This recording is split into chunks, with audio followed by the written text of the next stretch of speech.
Member KBP, kapisanan ng mga broadcaster ng Pilipinas, ang oras alas 5:07. Alas 5 ring hapon, oras na para aramon ng mga maiinit na bareta kanaldaw na maruluwas sa aga sa mga periodiko, radyo asin telebisyon. Erot na madadangog ngunyan sa DZGB Bareta alas 5. Mga bareta ngunyan para sa aga. Erot na tinipon sa DZGB Newsbase. DZGB Bareta alas 5. Kaiba ang field reports kan Mega Force Patrol. Halin sa iba-ibang parte kanalbay asin kabikolan. Ngunyan, uya ang sa idong tagapagbareta.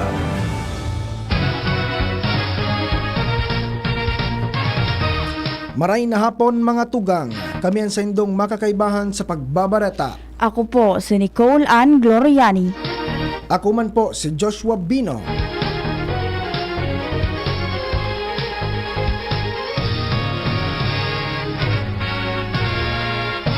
Detalles kan darakulang bareta sa lado nasyonal. Ibabalyo mo na nin assignment ang nasa 327 na mga pulis na may mga kapamilya na madalagan sa barangay Asinsangguniang Kabataan election sa Oktubre.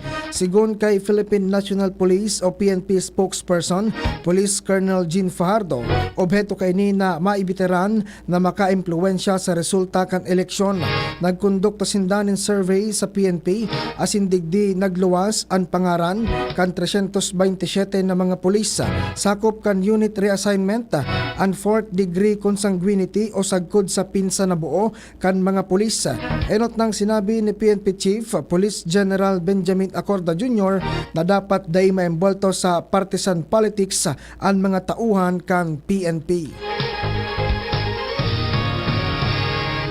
Ang baretang ini hatod sa Indukan, San Miguel Pale Pilsen, sarap laging kasama. Ipigbusol kan Makabayan Block na investigaran kan Kamara ang sinabi kan China Foreign Ministry na may promisa ang Pilipinas na haleon ang BRP Sierra Madre sa Ayungin Shoal. Ang hirit na pagdangog sa House Committee on Foreign Affairs ang nakapalaman sa House Resolution 1215. Inani sinaangat ni the ACT Teachers Party List Representative Franz Castro, Gabriela Women's Party o Representative Arlene Brosas, asin Kabataan Party List Representative Raul Manuel. Obeto kan pagdangog na masusog kung may nagtraidor sa Pilipinas na posibleng makap-kompromiso sa soberanya asin o teritoryo kan nasyon.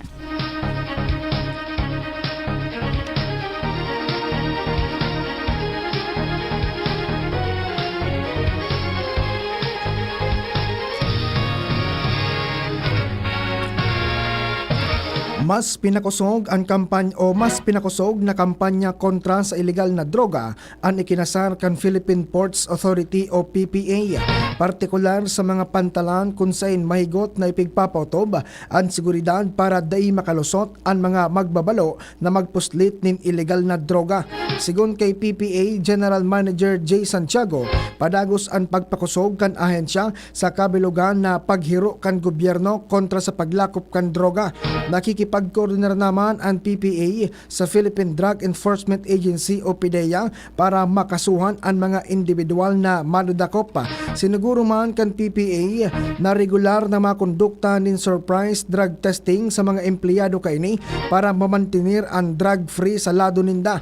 Nasa 70% completion rate naman ang nagsalang sa K9 Academy na dakulang tabang sa pagpapakusog kan seguridad sa mga pantalan sa paagi kan training sa mga nagbabantay digdi. Sa giraray na nagpatanid si Bureau of Immigration o BI Commissioner Norman Tansingco sa publiko na mag-ingat sa mga illegal recruiters na nag-iengganyar sa mga Pinoy na magtrabaho sa ibang nasyon bilang mga call center agents alagad na sa crypto scam hubs pipatrabaho. Sigun kay Tansingco, kasunod naman ini kan pagkakaulang sa apat na Filipina workers sa Ninoy Aquino International Airport o NAIA Terminal 1 matapos magbalo na magsakay sa Philippine Airlines pasiring sa Cambodia. Enot nang sinabi kanapat na kababaihan na nasa mid-20s as in early 30s na sinda ang makakatrabaho o magkakatrabaho sa local pharmaceutical company digdi sa nasyon as in sindaan mabiyahe sa Cambodia para magbakasyon. Alagad kan nagsalang sinda sa secondary inspection na diskubre kan mga immigration officers ang nagkaperang inconsistencies sa indang mga pahayag. Inako man kan biktima na sindaan matrabaho bilang home customer service representative sa online casino company. Pigpromisa sa inda kan sa indang local employer ang sweldo na $900 o kaparehonin 45,000 pesos. Tulos naman na inirefer ang mga biktima sa Interagency Council Against Trafficking para tabangan sa pagsaangat nin kaso kontra sa indang mga recruiters. Bareta sa lado lokal, nasa linya si Sir Al Armario. Sir Al, maray na hapon. Posibleng maaga pa sa Lunes nagsauna ang Comelec ni mga kandidato sa barangay as in SK election. Yan ang pigilaw man dahil kadaklan kan mga kandidato naggutubod na swerteng numero 8 pataas na numero 28. Agosto 28 ang primerong aldaw sa pag-file ng Certificate of Candidacy. Kaya pigandaan na kan mga makarandidato. Advance nang nagkuruanin forma kan COC. Asin may mga sponsor man sa pagnotaryo. Kanya-kanyang manok ang darakulang politiko, kanya-kanya man grupo ang mga makarandidato. Sindaan magiging pundasyon man kan mga darakulang politiko pag-abot kan 2025, local as in national election. Kaya sisiribot naman ang mga makandidato sa barangay as in SK election sa primerong aldaw sa pag-file ng COC sa Lunes. Al Armario, DCGB. Salamat, Sir Al Armario. Nagpalawas ni Notice to Airmen o NOTAM ang Civil Aviation Authority of the Philippines o CAAP para i-alerto ang mga piloto sa nasyon katakod kan satellite launch kan North Korea. Epektibo kasabagong alas 6 o alas 7:45 rin aga ang NOTAM sagkod alas 8:15 rin aga sa September 1, 2023. Sigun sa CAAP, sa nasabing petsa makondukta nin satellite launching activities ang North Korea sa specific geographical coordinates. Para mientras man na isasarado ang area navigation route, alagad may ididesignar naman na alternatibong mga ruta ang CAAP para sa aircraft navigation.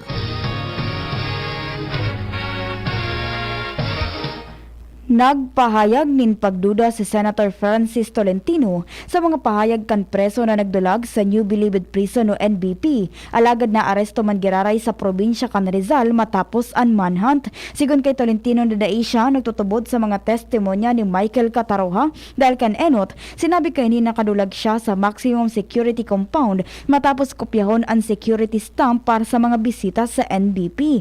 Nagbago ang testimonya ni Cataroha matapos sabiyon kay ni sa indang investigasyon sa NBP mismo na suminabit siya sa irarom kan sarong truck nin basura sagkod sa makaluwas ini nin Bilibid compound.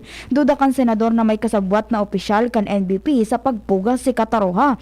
Ibinulagar pa ni Tolentino na inako ni Cataroha na may mga kahuron siya na madulag o madulag man sa NBP. Dakol pang inako si Cataroha sa indang pagdangog na bako kapani-paniwala ani ba lalo na dipisil magluwas sa NBP. Kaya duda ang senador na igwang mga nasa likod kan insidente nin pagdulag. Daing dagdag na pondo para sa pagkaon asin bulong kan mga persons deprived of liberty o PDL sa ilarom kan propestong budget na 70 pesos an aldawan na food allowance kan lambang preso asin 15 pesos para sa bulong. Kanakaaging taon kinestyo na ini pero ngunyan 70 pesos man giraray sigun kay Representative Franz Castro. Sinabi man ni Justice Secretary Jesus Crispin Rimulya na hinagad na kan Bureau of Corrections o Bucor na iitaas sa 100 pesos ang subsistence allowance asin gibuhon man na 30 pesos ang medicine allowance. Pero day ini itinaw sa inda mantang dakulon pang day talaga itinao ang DBM na kay puhanin marahay kan Department of Justice o DOJ. Kinumpirmar man ni Mary Ann de la Vega, representante kan DBM sa pagdangog na day nagbago ang allowance kan mga PDL. Sa kamabutan na iitaas ang allowance kan mga PDL, sinabi ni de la Vega na isa sa alang-alang man ang na 150 pesos na subsistence allowance na nariresibi kan mga unipormadong tauhan kan gobyerno. Saro na naman na Pilipino ang nadagdag sa tulong nainot na Pinoy na nagadan gikan sa wildfire sa Maui, Hawaii. Sigun kay Department of Foreign Affairs o DFA Undersecretary Eduardo de Vega na binisto ang biktima na si Rodolfo Rocutan, 76 anyos, asin sarong Philippine passport holder. Enot nang kinumpirmar kan DFA ang pagkagadan ni Alfredo Galmato, 79 anyos, asin naturalized US citizen gikan sa Ilocos. Kinumpirmar naman kan sarong Edna Sagusang na nagadan ng sayang ina na si Conchita, asin kuya na si Danilo, mantang nagdudulag ang mga ini sa dakulang kalayo sa Paunao Subdivision kan Agosto 8. Siniguro man kan Philippine Consulate na tatabangan ninda ang pamilya kan mga biktima kay bahanan pagpapakremate asin repatriation kan mga bangkay pauli sa Pilipinas. Sa ngunyan, nasa 114 pa man giraray ang kumpirmadong gadan sa wildfire, pero sigun kay Foreign Affairs Assistant Secretary Paul Cortez na maitaas pa ini dahil nagpapadagos pa ang search and rescue operation sa lugar.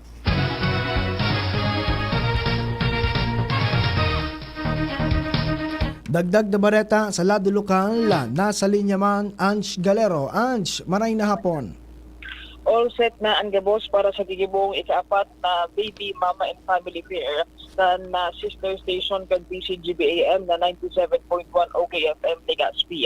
Inigigibuhon sa aga alas 10:30 sa Activity Center kan Ayala Mons Legazpi sin madurar ini sagpod sa Agosto 27, 2023. Sa aga sa opening program kan aktibidad, papanginota ni Reverend Father Jonathan Calleja ang Mission Feast and Santo Cristo Mission Church ang blessing ceremonies sa nasambitan ng pagkaripon. Mientras tanto, ang mataunin opening as welcoming remarks, iyo ang presidente kan PBN Broadcasting Network Incorporated na si Mrs. Brenda Bayon Maloksin.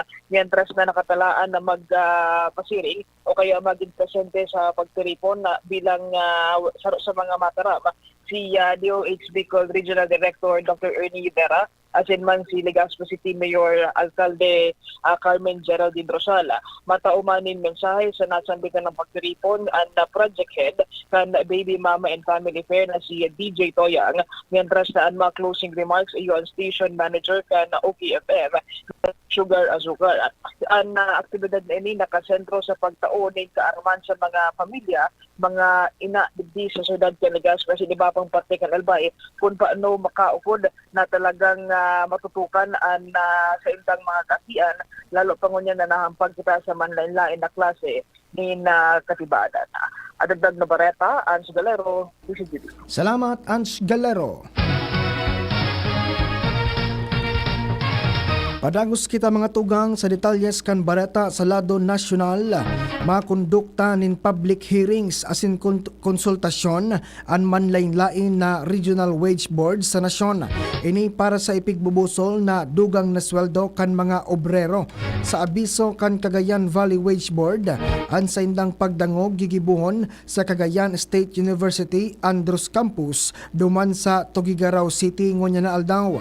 Ini para mapaghuronan an minimum wage adjustment para sa mga empleyado sa pribadong sektor, magin na ang mga katabang, mantang ang mga employer asin mga empleyado sa Pangasinan asin La Union pigi-imbitaran para sa konsultasyon manangod sa minimum wage adjustment nagigibuhon man duman sa Dagupan City sa Agosto 29. Sa magkasiblag na abiso kan Central Luzon Wage Board, ang sa indang public hearing gigibuhon sa Heroes Hall Mini Convention Center sa City of San Fernando, Pampanga sa September 4, 2023. Matatandaan, manlain-lain na grupo asin union ang nagsangat nin mga petisyon para sa dugang na sweldo dahil sa halangkaw na presyo kan mga barakalon, produktong petrolyo, mga serbisyo asin iba pa. Kaibahan sa hirit ang pag-itaas sa 1,100 na aldawan na sweldo kan mga obrero kung sain na kan Hulyo, formal na ipinotob sa National Capital Region ang 40 pesos na dugang sa daily minimum wage.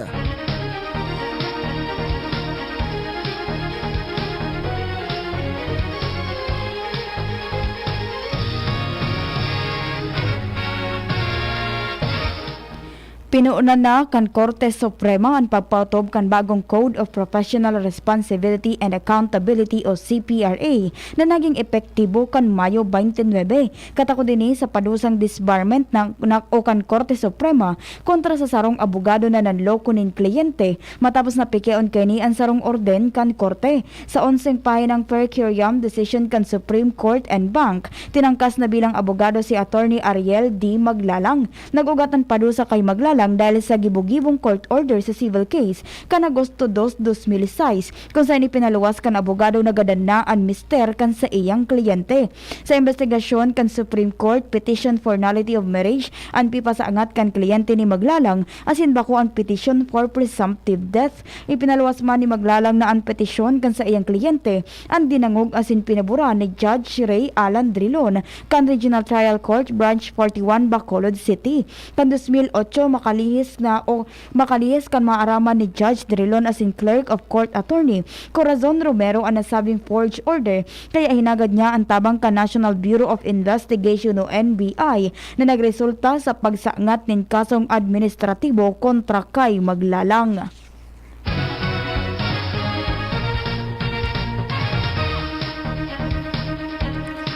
Inaprobaran ni House Committee on Agriculture and Food ang motion na isite for contempt ang tagsadiri nin sarong cold storage facility na dai nakikipagtabangan sa investigasyon may kinaraman sa biglang pag-itaas kan presyo nin sibuyas kan ultimong parte kan 2022. Sa pagdangog kan komite kasuhapon Agosto 23, nagsumitir nin motion si Sagip Party List Representative Rodante Marcoleta para isite in contempt si Eric Pavilona, tagsadiri kan Tianlong Corporation. Nagsumitir man nin motion si Cavite Representative Elpidio Barzaga Jr. na kung maaprobaran ang motion ni Marcoleta, sarong arrest order ang iluluwas kan komite laban kay Pavilona. Ikukulong si Pavilona sa laog din 30 aldaw sa Kamara de Representantes. Katakod kay ni, nagsumitir nin motion si Barzaga para magluwas nin direktiba sa Sergeant at Arms sa tabang kan Philippine National Police o iba pang law enforcement agency para arestaron si Pavilona. Inaprobaran kan komite ang motion ni Barzaga si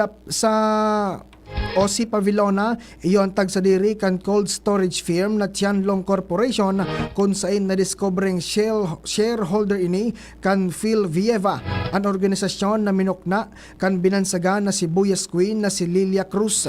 Inakusaran si Cruz na imbelto sa smuggling kan sibuyas asin bawang. Enot naman na naglataw na ang Phil Vieva ang nagkokontrol sa bilog na supply chain poon farming sagkod retail asin pigdidiktahan kay ni ang presyuhan sa merkado. Ipinagirumdum ni Manila Representative Bienvenido Abante sa mga opisyal kan Department of Agriculture o DA na dahil dapat pumalpak sa saindang mandato na siguruhon ang food security ka nasyon lalo na mismong si Presidente Ferdinand Marcos Jr. ang namamayo sa ahensya. Ini matapos sabihin ni Senior Undersecretary Domingo Panganiban na dahil kaya kan DA na siguruhon na magkakaigwa ang nasyon nin totalmenteng food security sa pagtatapos kan termino kan Presidente sa 2028. Ipinahayag ini ni Panganiban kan haputon ni Representative Abante o si Representative Abante sa deliberasyon kan propestong budget kan DA para sa 2024.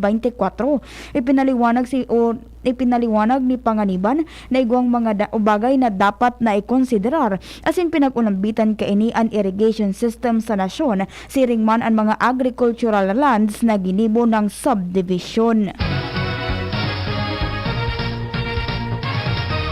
Pigaadalan na sa presente kan sarong external party ang panukala na ibalik sa Hunyo ang ralaugan kan mga estudyante.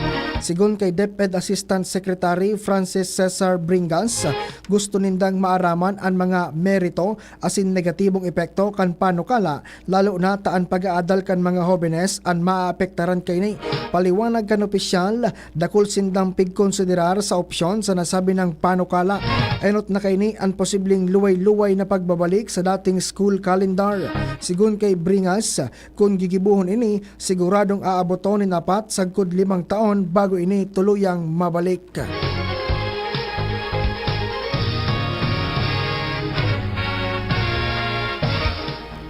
Ipinag-orden ni Presidente Ferdinand Marcos Jr. na bugtakanin seguridad ang pighahanda na online procurement system kan administrasyon para dahil ini malaog nin mga scammer. Gusto kan Presidente na magkaigwanin accreditation imbes na buksan para sa gabos ang online procurement system. Sa sayang sectoral meeting na ginibo sa Malacanang, sinabi ni Presidente Marcos na igwa pa man giraray nin accreditation as hindi man pwedeng basta na sa nabuksan sa merkado. Enot ng pig-anunsyo kan Department of Budget and Management o DBM na ilalansar kan procurement service kaini ang pilot test kan e-marketplace sa erarom kan Philippine Government Electronic Procurement System o PhilJEPS para sa pagbakal nin mga motor vehicle.